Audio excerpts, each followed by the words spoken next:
Hello everyone, I'm Lucy Fanger, CEO of On Technology Partners, and I'm proud to be sponsoring our new program, Women STaRs. In each episode, we will spotlight an amazing woman and the struggles and triumphs that she has faced. Then we will reflect and share her insights. Our goal is to engage, entertain, and explore the women STaRs in our world today. I hope you enjoy. I want to thank you all for listening today. My name is Shanti Harkness, and I'm the Media Manager for On Technology Partners, a woman-owned company addressing cybersecurity and risk. Join us as we share the reflections of women just like you that have survived struggles and embraced triumphs in their lives. Today, we'll be talking with Erin Eurenius. Erin is delighted to help seniors, individuals with disabilities, and their families in her own law practice, focusing on elder law, estate planning, and special needs planning. Her passion stems from her personal experiences with her grandmother, Helen. Helen was diagnosed with dementia and later suffered from a stroke, and Erin watched the repercussions of not planning ahead for these devastating occurrences in life. She understands the stress and anxiety that a family deals with during these situations. Erin has been rated by Super Lawyers as a rising star in elder law for 2020, 2021, and 2022. She has a Master's of Business Administration and is also a certified public accountant. She strives to help others in the community through board participation for All Faiths Pantry, Padua Franciscan High School, and the Consortium Against Adult Abuse. She serves as a part-time instructor at Polaris Career Center and Baldwin Wallace College. She plans to use her personal experience and legal knowledge to understand your situation and benefit you. She'll help you and your family prepare for a secure tomorrow. Erin, thank you so much for taking the time to speak with me today. Thank you so much for having me on. All right, so let's dive right in. So why don't you tell us something that others may not know about you or something exciting about yourself? Okay. Well, I'll be honest, I actually had to ask some other people what they thought was exciting about me. And the consensus was that I had actually started dancing when I was around 5 years old, and I danced all through high school, and I was on the dance team and all of that. But what a lot of people don't know about me is that I still take lessons today. I'm still involved in dance, and I rejoined the dance world as an adult after 15 years of being away. Wow. So it was a little bit of a difference. You're like, oh, my body doesn't quite move the same way. But yeah, I think that's something that people seem to find intriguing. All right. Yeah, I can certainly relate to that. No, yeah, my body doesn't move the way that it used to years ago. Oh yeah, things that were so easy as a kid, you're like, oh, okay. Now I kind of understand how my dance teachers felt back in the day. More insightful. Yes. Well, we know that triumphs don't come without their struggles, right? So talk to us a little bit about what some of your biggest struggles have been. This can be either professionally or personally. And talk to us about how you were able to get through that struggle and what kind of an impact that it had on your life or career. Well, I had a few that I kind of wanted to share with you. And some of them I think are still ongoing struggles that that I need to work through every day. But a couple have happened in the past and then resulted in a true triumph. And one of those I would say was helping take care of my grandmother. So what I failed to put in the bio is that she had lived with me all while I was growing up. So she was like a second parent to me. And when we started to notice that things were happening to her, it obviously caused a lot of anxiety in the family unit. And I just remember, what it was like to try and convince her that she should no longer drive anymore. And then it got worse. And she was actually diagnosed with dementia when I was in high school. And then when I was in college, she had this stroke. And she ultimately spent 7.5 years in a nursing home. But it was during those kind of key years for me with high school and college and then grad school that I really felt a lot of the stress and a lot of the heartache. I was the number two caregiver. My mom was the main primary caregiver, so that did take some pressure off of me. But I was constantly worried because I was looking at this situation from, oh my gosh, I'm very concerned about my grandmother and I want to make sure she's getting the care that she wants. But I'm also incredibly stressed watching my mom be incredibly stressed. And there would be some days where I was at school that I would break down in tears and just feel that overwhelming pressure. And I remember at the time I had a bag packed. So if we got a phone call at 3 a.m. saying, you need to get to a hospital, she's not doing well, I was already prepared for that. And I think seeing that at such a young age really helped to help me figure out what direction I wanted to go in life. But it also changed some of my decisions when it was time to figure out where I wanted to go to grad school.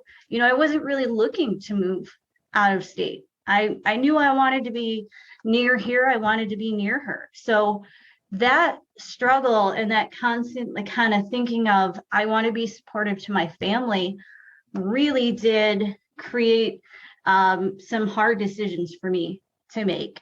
Mm-hmm. And I think what helped me through the situation was obviously not being necessarily the primary caretaker. It took a little bit of that pressure off, but it also was a matter of helping to keep my mom's spirits up and saying, we're doing the best that we can. We're doing what we know to be the best decisions at this time. She may not have prepared any kind of estate planning documents, or she may not have had anything on paper. So now it's our time to figure out what we think she would have wanted and what we think is best for her. And we had to keep coming back to that discussion and saying, you know what, it's been years that we're going back and forth, and doctors will say this or doctors will say that. Initially, after her stroke, we were told that she would pass away within 6 months, and she ended up living 7.5 years. So she was a fighter. And for me, that was a motivating thing, because working in the area of elder law and estate planning, I see and I work with a lot of seniors. And if someone themselves kind of loses that motivation, then they're probably, even though they may not physically have something incredibly wrong with them, they may still struggle and pass away sooner. And my grandmother was a fighter. She was feisty. Before it, she kind of was feisty after it. One of my favorite phone calls from the nursing facility was, they weren't really saying she was in trouble, but what she had been doing is she could propel herself in her wheelchair around the nursing home, and she was picking up all the wet floors and moving them to different places. And they just they were like, oh, we know that she has dementia. She's not totally knows the repercussions of what's going on, but they were also like, this is really funny. And for us, it was just yeah, we know why we're doing this, because she's still that kind of person, who she always was. She's still kind of making a little bit of trouble the way she did. And I think that's what really helped to get through it was just realizing that we were doing the best that we could, and she was still motivated to be there. That's great. Yeah, that and I've heard that a lot, that mentality is a huge key in any kind of recovery, regardless of what your age or, other health conditions happen to be, that, just your sheer willpower and determination has a huge bearing on, the outcome of your recovery. And I think it becomes even more apparent as we get older, and, and especially in the elder population, that, like you said, people that, don't have that fight in them, and they're just like, they're not going to have as positive of an outcome. So mentality is everything. Absolutely. It truly is. And she was older at the time when all of this happened. She was 87 when she had her stroke. And so a lot of the medical personnel were like, oh, she's lived a long life, like it's okay. And but she proved them wrong. She's like, I'm not done yet. Yeah. And I think that's also another important thing to remember, is that just, and not to knock the medical community, but just because you get a particular diagnosis, especially with, a certain amount of time to live, doesn't mean that that's set in stone. That's Right. their best guess. That's true. That really is. Yeah. And, in the case of your grandma, people have their own ideas of, what's going to happen. That is super true. And I mean, all of my experiences in dealing with her, the reason why it was a struggle that turned into a triumph was really because it influenced my career decisions. When she passed away, I was working in public accounting at the time, and it was the middle of busy season, and I got a phone call from my mom. It was about 9:00 at night. I'd already been at work for about 12 hours. And I remember being apprehensive and saying, oh my gosh, I've only been here 12 hours. It's the middle of busy season. I can't just up and leave. Like, that would be terrible.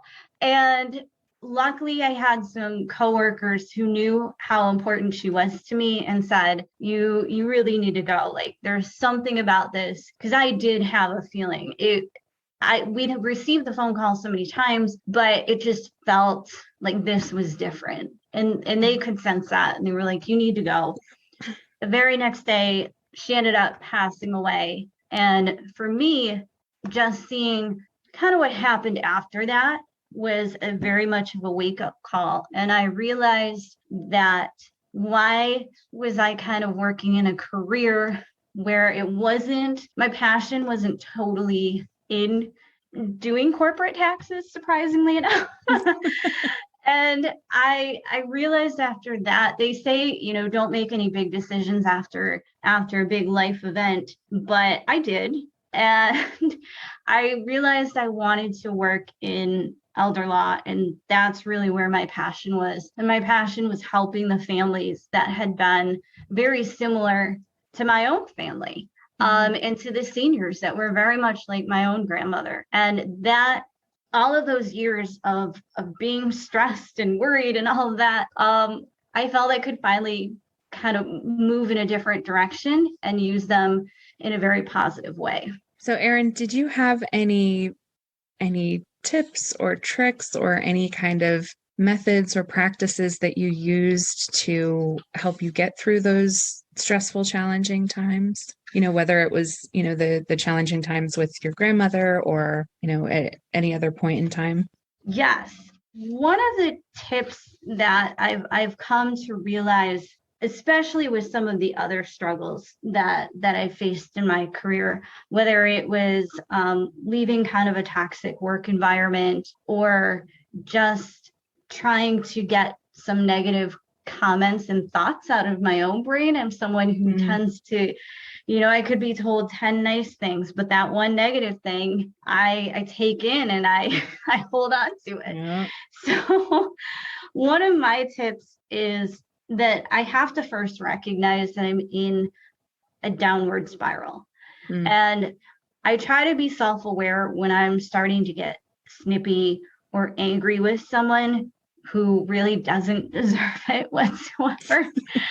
Sadly, sometimes that tends to be my family. So thanks for still loving me.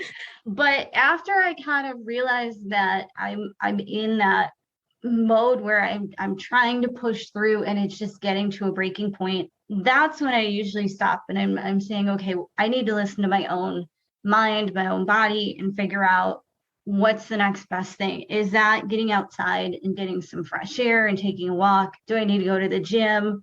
Or should I really just take a nap? And that will, that's going to help. They don't call it a power nap for no reason. Right. And sometimes it's, as a small business owner and in starting my own practice, which was, a whole struggle in itself, I've learned that a couple of things. One, that it's okay to say no to some things, and sometimes one of the best pieces of advice that I ever received is sometimes the best client is the one you don't take. Mm. And for me, that sometimes rings true.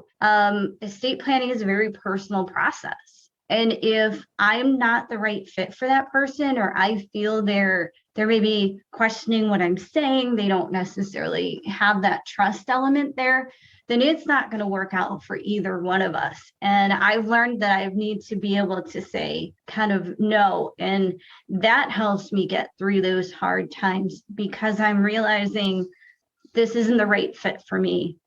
So I'm not going to jump on this opportunity.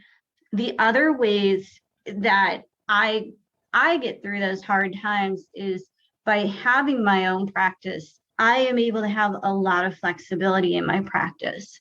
And so sometimes I will schedule my day where if I want to go out and enjoy a beautiful 60-degree day like today, I may have enough of a break where I can go out and take a walk for a little bit and then come back and jump back into the work. And I think being able to flip my schedule around and have a more, I guess, untraditional work hours has really helped me kind of with a work-life balance there, and equalize out the harder times with knowing how to calm myself down. My other tip is just having a lot of cheese and chocolate on hand, because that always helps.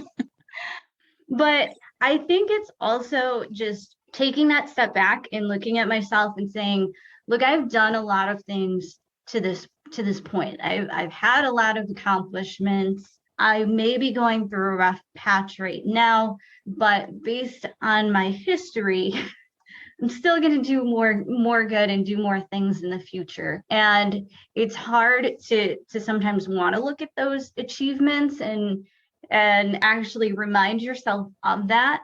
But sometimes I just have to. Like, I'll just sit in my office and say, wow, like, in a short amount of time, I've created this office, I've created a business. That's pretty good. You know? Yeah, absolutely. So it's that appreciation. Absolutely. And I've heard a lot about, making a list of 5 things you're grateful for every day, and, starting each day with a grateful heart.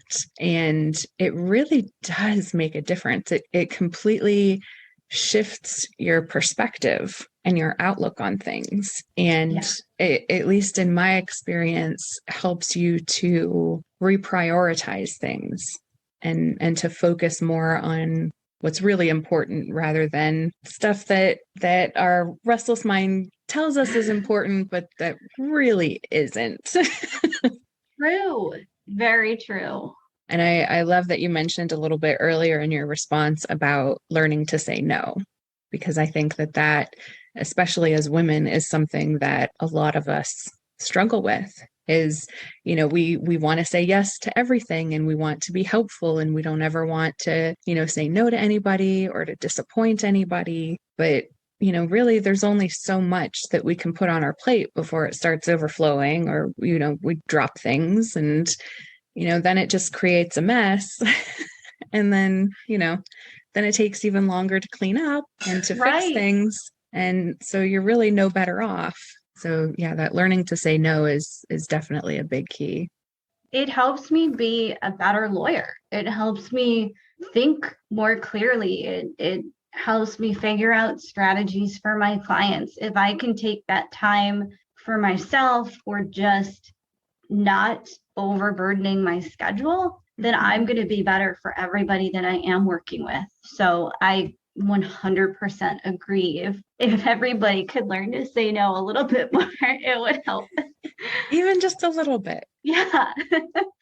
So I know you talked a little bit, about the struggle turning into a triumph with regards to your grandmother, but talk a little bit more about, your triumphs it can be, related to that or, with opening your own practice, anything like that. So talk to us a little bit more about, what made these triumphs so great for you. Okay. Well, I honestly think that my biggest triumph so far is to continuing to have a growing law practice. It's what I am most proud of. And it's really the culmination of my education, both in business and my legal background. And each year I've been able to have a profitable business. It continues to grow each year. And the reason why I consider it a triumph is one thing I didn't say in my struggles was I left a very toxic work environment. When I initially became an attorney, I started in practice. It was a small practice, and one of the phrases that they like to use a lot was "we're a family," and now years later, I've done my research and I know that that's one of the biggest red flags you can see in something. But at the time, I didn't know, and I drank the Kool-Aid. I was like, yeah, we're a family, and I put in so much of my time, my thought, my effort, and ultimately, I had spent years working there. And ultimately, it just came to a breaking point where the business wasn't operating that well. There were personal boundaries that were crossed, and it just was really, really toxic. And I walked in one day, and I don't know what it was. It was one comment, and it was just like, I can't take this. Like, I cannot handle this anymore. And I ended up leaving. And a month later, I actually opened my own practice. Wow. So it didn't give me a lot of time to necessarily think or stress about it, which I guess was a good thing. Yeah. But I think because I was pretty devastated after everything happened with my prior workplace. I did have to seek professional help with it. It created a lot of trust issues for me because everything that I had known, all the extra hours at night, like I wasn't involved in activities at that time. I really dedicated my life to that, mainly because it kind of had been promised, like, oh, you'll get this if we get here. And so I just continued to work hard and dedicated my life to that. And then when it was over, I was like, oh my gosh, what do I do? And so that's why I really consider my practice today to be a huge triumph, because even in the midst of me not feeling great after all of that happened and personally struggling with it and mentally struggling with it, I still was able to create a profitable business and run and work with it and help clients. And for me, that's what's kept me going, is my clients. And I think it's a huge triumph. And even I feel like it's a triumph as well, because one of the things that I had said earlier is I tend to internalize comments. And one of the comments that I first received when I opened my doors, even though I have a big sign that says Erin C. Eurenius, attorney at law, I had someone come in and say, and they worked with me, and then they were like, well, where's your boss? Like, who is he? I'm like, ooh. What? I'm the boss. Like, this is wow. This is my place. And so every day that I'm able to help a new client is when I feel particularly triumphant, because I've learned to recognize those small accomplishments. I didn't shut down when people have made negative comments to me. I've kept going. I've kept growing, and that's why I think it's my biggest triumph to date. That's great. And definitely such a testament to, not allowing, somebody's closed-minded, narrow views hold you down, because you've got bigger visions and bigger goals, and nobody can say that you can't do them except yourself, and ultimately, whether you succeed in whatever it is you pursue, it's ultimately up to you. Right. because if you don't put in the effort and, do the work necessary to meet those goals, really the only person you can blame is yourself. And, if we allow other people's, snide comments or, things like that to hold us back, like, really? I mean, not that, not to say that words don't hurt, but now it makes me think of the silly little rhyme when we were kids, sticks and stones, or no, that and I'm rubber, you're glue, whatever you say bounces off me and sticks to you. Like, I don't want that negativity. You can have it back. Right. And I think it's this self-awareness to understand that some of those comments just come from a very uneducated stance. And that's taken me a while. That's still an ongoing struggle. I mean, I'm not going to lie, over COVID, I may have gained a couple pounds. And it was about a time of like 6 to 8 months on a monthly basis, I was getting asked if I was pregnant. Aww. And it really, I would take a picture of myself and send it to my friends and my sister and be like, do I look bad in this? Do I look pregnant? And it just took me like so long to kind of get over that. But they kept saying, Erin, like, they don't know better. You can't get offended by people saying very uneducated things. Just a couple weeks ago, I had a client tell me, well, I had met them at an event and they sat down and they asked me if I was married. And then all of a sudden they were like, well, if you're single, don't go out and have too much fun and end up to be a single parent. And they started railing on single parents. And wow. I just sat there just completely like the person knew that they had crossed the line. And I debated for about a week internally saying, like, do I take this person on as a client? Do I want to deal with them? Do I not want to deal with them? And finally, I was like, I'll bring them in for a first meeting. But immediately when I started the meeting, I said, you know what? I'm going to stick up for myself. I am going to say something. And I said, the last time I saw you, you had made very offensive comments about single parents. I want you to know I was raised by a single parent. And if you have an issue with that and we can't work together, that's fine with me. I will be happy to refer you to someone else. And I think that it really helped me feel like I could take control of the situation again and kind of point out that what they were saying was offensive, but also came from a very uneducated stance. And so I had to not only be able to kind of take on that statement and realize that it was from an uneducated area, but also then realize that I could take control of the situation again. And I could hopefully maybe have an impact on the way that person thought about the situation. And I think that's something that as a whole, just as a society, we all need to be more aware of, to speak up, especially when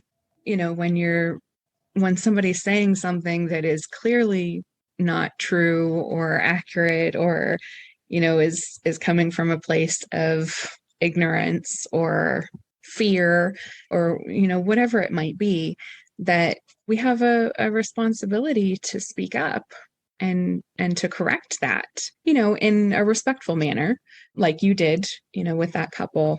But I feel like all too often people just keep their mouth shut because they don't want conflict, or they don't want to cause any drama, or it's just easier not to, whatever it might be. But who's to say that won't completely devastate the next person that they make comments like that to, that might not have, the inner confidence to speak up for themselves, or that just might be, their breaking point, their, last straw, that they're trying to hold themselves together with everything, all of the challenges that they're facing in their life, that might just be the straw that breaks the camel's back, so to speak. but it's just, we could all stand to be more loving and respectful and, treat everybody with dignity and respect, and correct it when we see that people aren't doing that. I agree. Because everybody deserves to be treated with respect and dignity, whether you're a single mom or a dropout or a homeless person or the CEO of a company. Like, everybody should be treated with the same level of respect, because we're all human. Right. We're all just trying to do our best. Oh, yeah. There's enough stuff tearing us down, including the chatter in our own minds. We don't need it from anybody else. So I'm glad that you shared that. So Erin, as women, we juggle with a multitude of different things. There's career, family, household responsibilities. Sometimes there's illnesses and caregiving. How do you maintain a work-life balance, and what do you think that employers could do to be more supportive of that balance? Well, I can tell you that as a sole business owner, it's very hard to maintain that work-life balance, because a lot of times my mentality is saying, if you would work on this for an hour more, then tomorrow you can help one more person, you can take on one more client. So there's a constant kind of struggle in my head saying, if you work as hard as you can, then you can do more things. But what I have learned to do is to schedule actual activities that I have to show up for that involve other people. So I'm more likely to do it, because, if it's a hobby of doing some kind of art project at home, or reading a book, or, those things, or even going to the gym, a lot of times I'll convince myself and say, like, oh, you can give up going to the gym today because this is more important. This has to get done. And so I really like to schedule activities. I had said that I dance. I like to schedule my dance classes, because even sometimes when I feel frustrated and I show up and I'm like, oh, I don't have time to be here right now, I don't have time to take this, taking that amount of time and focusing on me for a little bit, it can completely turn my whole mood around. Mm-hmm. And it can give me that break and that clarity. So I think that is my way of kind of trying to create a work-life balance is making sure that I schedule those activities. And I think as an employer, as I had mentioned, I left somewhere toxic. I would say, well, I have this that I scheduled on this night. And it was just kind of like, oh, well, too bad. We need you here. We need you to do this. And as an employer, you need to respect those boundaries, and you need to make sure that people are involved in other activities outside of work, whether it's their family or friends or going bowling, whatever it might be. Mm-hmm. Because it just creates better people, better human beings when you have that work-life balance. So that's one of the ways. The other way that I think I'm able to achieve a better work-life balance is through listening to my clients. I deal with a lot of senior clients, and a lot of times I have no idea what they did for work, because when they come through my door and they're talking about their family, they're talking about their friends, they're talking about their hobbies, maybe their travel. They're not talking about an award they won at work. And for me, it's an everyday reminder of, gee, these people have been through a lifetime, and I see what they focus on. And it's not necessarily the prestige of a job always. It's the family, the friends, the experiences in life. And it's a constant reminder that I need to have that work-life balance. And that really does help me feel like I need to have it a little bit more in my life. And I'm realizing more and more that at the end of the day, those are the opportunities that I'm going to remember. And so a job is just a way of helping me to have access to those opportunities. And I need to actually get out there and jump on those opportunities. Absolutely. And I love how you shared that the, the elders that are coming into your office, that they're not focused on work. Yeah. Like that's hardly even anything that's brought up, that it is all about, their family and friends and the experiences. And I think that is a great reminder for all of us that, when it comes down to it, what really matters in life isn't, that you won some award or, some prestigious position at your job. It's who you have around you. It's the memories that you have, the experiences that you have. If you were able to help somebody in life and to help make somebody's life better or their circumstances better, or, just to be a listening ear to a friend, that's what really matters, when it comes down to it, and you're seeing it every day. So I love that you have that opportunity to be reminded of that every day. Yes, I do too. And I wish more people would take the time to maybe interact with some of the seniors in their life, because I think, they too would start to kind of realize that lesson a little bit sooner. So Erin, as a woman, how would you define success for yourself? And do you have any tips or habits that you use to help you to be successful or to feel successful? Well, I think that my definition of success is really more about comfort. And I don't necessarily mean the creature comforts. I mean, yes, it's nice that I can have a home and a car, but for me, it's about being secure enough to give myself a break and enjoy my life. We all get sometimes those LinkedIn messages saying, here's a new job offer. And I was speaking to someone about it, and they were like, well, are you going to jump on that? It's such a prestigious firm.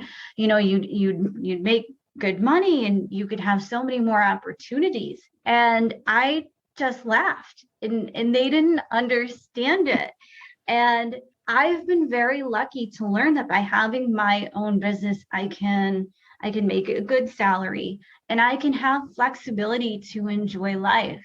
When I say I listen to my seniors and I try and really take hold of the lessons that I learned from them, I do, because I feel that the success has led me to be able to take a break and say, it's okay if I take a walk in the middle of the day.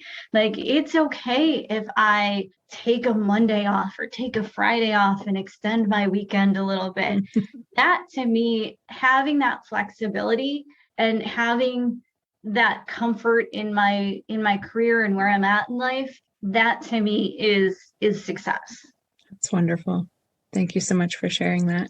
So take a moment now and reflect on something that you wish you would have known sooner in life and share that with us. The thing that I wish I would have known sooner in life is that it's okay to not follow some of the social norms. When working with an older clientele,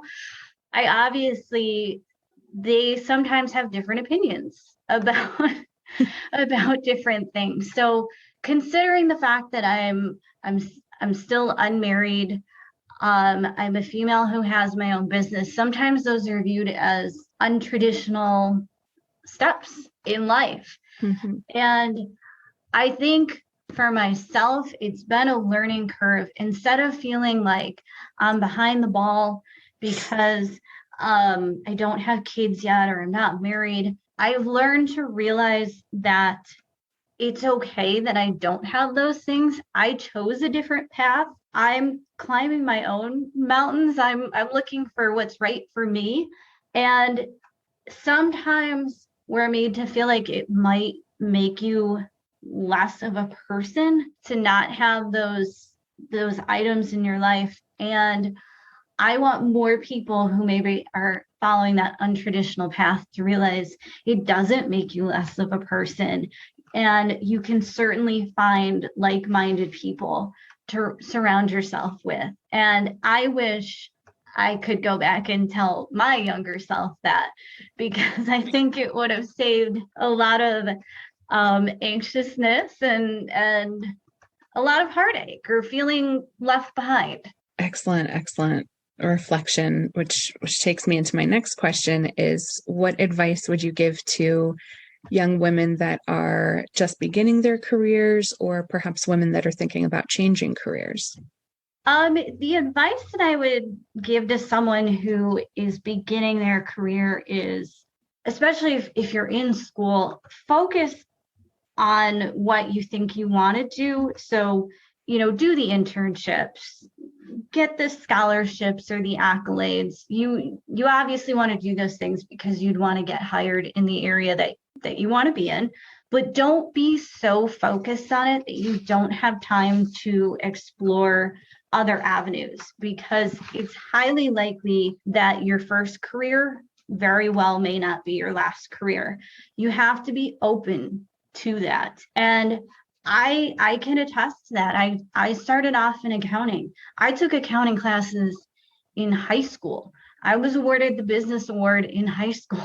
I went to undergrad for accounting. I did all of that. And I thought that even when I went to law school, I originally thought I'd like to be in elder law, but I have this accounting background. So maybe I need to be in tax. That should be the area that I focus on for my legal career. And I was so focused on that I obviously had this huge glaring life example going on of where I actually should be in my career, but I didn't necessarily take the steps to explore that a little bit more. And I would say that for even people trying to switch a career, we can try something without fully 100% committing to it. Like, so you take a job and maybe you only end up being at that job for a few months. You tried it, you got the experience. It doesn't mean that you're a bad employee or you're bad at what you're doing. It means you're figuring things out and you're going to be stronger in the end. So I think my best advice is take those chances on yourself and allow yourself the opportunity to explore and grow. Excellent words of advice. Thank you. So Erin, do you have any last words that you'd like to share with any of our listeners about any topic, anything, that you want to share before we wrap up? I would say just, the habit to be successful. I think what has kept me continually striving for more things is to always have a desire to learn. Because I have a JD and CPA, a lot of times I get the comment, what's next? Is med school next? Like, are you gonna jump on that career too? and so what if it is? Well, right. I know a woman who's got a JD and an MD, and right? She's a fabulous woman. Exactly. And I think for me, it's that desire to keep learning. I think when we stop ourselves from learning, we stop ourselves from growth. So Absolutely. It's important to keep that drive and keep learning and see what else is out there. And recently, I just passed a very large certification exam.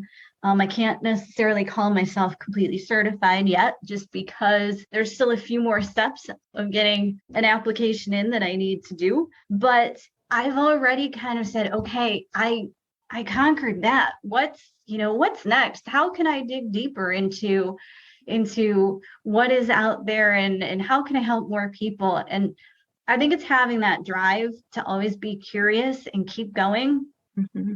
That'll really help. I love it. Thank you so much for sharing that. So Erin, if somebody wanted to get in contact with you, how would they get in touch with you? The best way to get in touch with me is really through email. My email is Erin, ERIN, at westsideelderlaw.com. I can be reached by phone at 440-253-8800, or I'm on LinkedIn. I'm on Facebook and Instagram at Elder Law CLE. So any of those various ways, I'm sure that you could track me down. I try to make myself pretty accessible because especially as a solo business owner, I've definitely learned the value of creating external relationships for support. So I welcome that. And I would love to get to know the listeners a little bit better. Excellent. Erin, thank you so much. It has been such a wonderful privilege speaking with you today. Thank you again so much for taking the time for this interview. Thank you for having me. On Technology Partners wants to thank you for joining us on this episode of Women STaRs. If you'd like to appear on a future podcast episode, or if you'd like to nominate a woman to be interviewed for Women STaRs, please email stars@ontechpartners.com. My name is Shanti Harkness. Until next time, have a great day. Thank you for joining us on today's journey. Remember, you are all women stars. If you wish to learn more about our Women STaRs program or want to be a guest on our show, contact us at stars@ontechpartners.com. And thank you to On Technology Partners for helping me make this program a reality. Remember, we at On Technology Partners want to help you protect your team from hackers. To learn more about our cybersecurity services, go to ontechnologypartners.com.